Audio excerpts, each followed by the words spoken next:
சீர்காழி அருகே கொள்ளிடம் ஆற்றின் உள்ளே அமைந்துள்ள நாதல்படுகை மற்றும் முதலைமேடு திட்டு கிராம சாலை துண்டிக்கப்பட்டுள்ளது. கர்நாடக நீர்பிடிப்பு பகுதியில் பெய்து வரும் கனமழை காரணமாக வெள்ளநீர் முழுவதும் தமிழக பகுதிக்கு வெளியேற்றப்படுகிறது. மேட்டூர் அணை அதன் முழு கொள்ளளவை எட்டியதன் காரணமாக வெள்ளநீர் முழுவதும் காவிரி ஆற்றின் வழியே கொள்ளிடம் ஆற்றில் வெளியேற்றப்படுகிறது. அந்த நீர் மயிலாடுதுறை மாவட்டம் சீர்காழி அடுத்த கொள்ளிடம் ஆற்றின் வழியே சென்று படையார் அருகே வங்கக்கடலில் கலந்து வருகிறது. தற்போதைய நிலவரப்படி 1,40,000 கனஅடி தண்ணீர் கொள்ளிடம் ஆற்றில் வந்து கொண்டுள்ளது.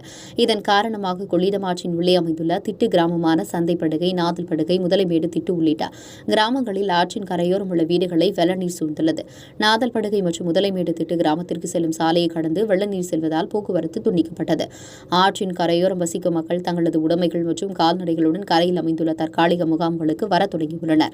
மாவட்ட நிர்வாகத்தின் சார்பாக அவர்களுக்கு உணவு வழங்கப்பட்டு வருகிறது.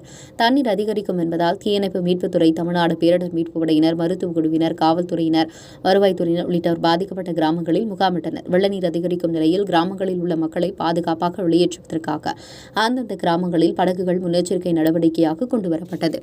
உங்கள் பகுதியில் உடனுக்குடன் முக்கிய செய்திகள் உங்கள் விரல் நுனியில் காண உங்கள் தவசி நியூஸ் 24 சேனலை காண தவறாதீர்கள். உங்கள் சீர்காழி செய்தியாளர் சாமி பத்மநாபனுடன் உங்கள் தவசி ரமேஷ்.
போட்டுக்காரு ஒன்றரை பெரியவரியா இன்னும் கேட்டு கையை வைக்கல.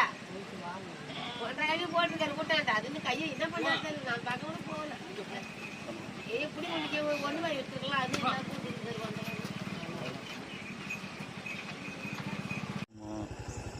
ஆட்டோமேட்டிக் கட் பண்ணிடுது. அப்படியே இருங்க ஒரே நிமிஷம்.